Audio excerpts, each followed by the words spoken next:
ಬಿಜೆಪಿಯಲ್ಲಿ ಯಾರಿಗೆ ಟಿಕೆಟ್ ಕೊಟ್ಟರೂ ಬಂಡಾಯ ಏಳುವ ಸಾಧ್ಯತೆ ಇದೆ. ಟಿಕೆಟ್ಗೂ ಮುನ್ನವೇ ಬಂಡಾಯ ಶಮನಕ್ಕೆ ಟೀಮ್ ಸಿದ್ಧತೆ ನಡೆಸಿದೆ. ಬಂಡಾಯ ಹೆಚ್ಚಾದ್ರೆ ಒಂದ್ ಕಡೆ ಕಾಂಗ್ರೆಸ್ ಜೆಡಿಎಸ್ಗೆ ಲಾಭ ಇರುತ್ತೆ ಇದರಿಂದ ಅನ್ನುವಂಥದ್ದು ಈಗ ಬಿಜೆಪಿ ಲೆಕ್ಕಾಚಾರ. ಇನ್ನು 150 ಕ್ಷೇತ್ರಗಳಲ್ಲಿ ಇಬ್ಬರು ಆಕಾಂಕ್ಷಿಗಳಿಂದ ಪೈಪೋಟಿ ನಡೀತಾ ಇದೆ.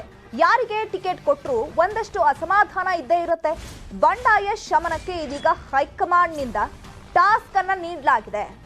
ಟಿಕೆಟ್ ಘೋಷಣೆಗೂ ಮುನ್ನವೇ ಕರೆ ಮಾಡಿ ನೀವು ಅವ್ರ ಜೊತೆ ಮಾತನಾಡಿ, ಒಂದಷ್ಟು ಚರ್ಚೆ ಮಾಡಿ, ಟಿಕೆಟ್ ವಂಚಿತರಿಗೆ ಕರೆ ಮಾಡಿ ಅವರನ್ನ ಸಮಾಧಾನ ಮಾಡಿ, ಯಾವ ಕಾರಣಕ್ಕೆ ಟಿಕೆಟ್ ಸಿಕ್ಕಿಲ್ಲ ಅಂತ ಅವರಿಗೆ ಮನವರಿಕೆ ಮಾಡಿಕೊಡಿ ಅಂತ ನಾಯಕರಿಗೆ ಟಾಸ್ಕ್ ಅನ್ನ ಕೊಟ್ಟಿದ್ದಾರೆ.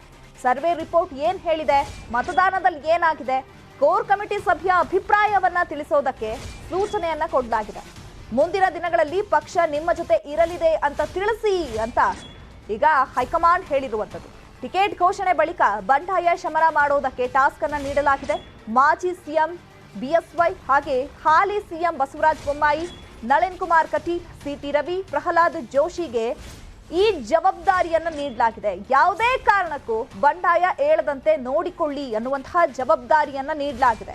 ಈಗ ನಿನ್ನೆ ಮೊನ್ನೆಯಿಂದ ಅಭ್ಯರ್ಥಿಗಳನ್ನ ಫೈನಲ್ ಮಾಡೋದಕ್ಕೆ ಈಗ ಹೈಕಮಾಂಡ್ ಸರ್ಕಸ್ ಮೇಲೆ ಸರ್ಕಸ್ ಮಾಡ್ತಾ ಇದೆ. ಈಗ ಬಿಜೆಪಿಯಲ್ಲಿ ಯಾರಿಗೆ ಟಿಕೆಟ್ ಕೊಟ್ಟರು ಬಂಡಾಯ ಶಮನ ಆಗೋದಿಲ್ಲ, ಬಂಡಾಯ ಏಳ್ತಾರೆ. ಸೊ ಅದಕ್ಕೋಸ್ಕರ ನೀವು ಅವ್ರ ಜೊತೆಗೆ ಚರ್ಚೆ ಮಾಡಿ ಅಂತ ಹೇಳಿದ್ದಾರೆ.